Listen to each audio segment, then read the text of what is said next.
mga nasasangkot sa pork barrel, ay handa naman na silang mapaukupahan itong mga temporary detention facility na ito dito sa loob ng custodial center. May matataas ang bakit dito sa loob at sa taas may mga gwardiya, may poste para sa mga gwardiya at may barbed wire.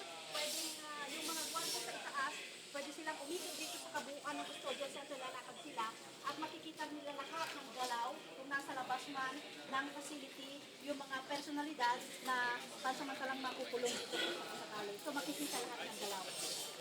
Ay, long ton. Buyang, dungaw ka uli. Dungaw, sir. Dungaw ka.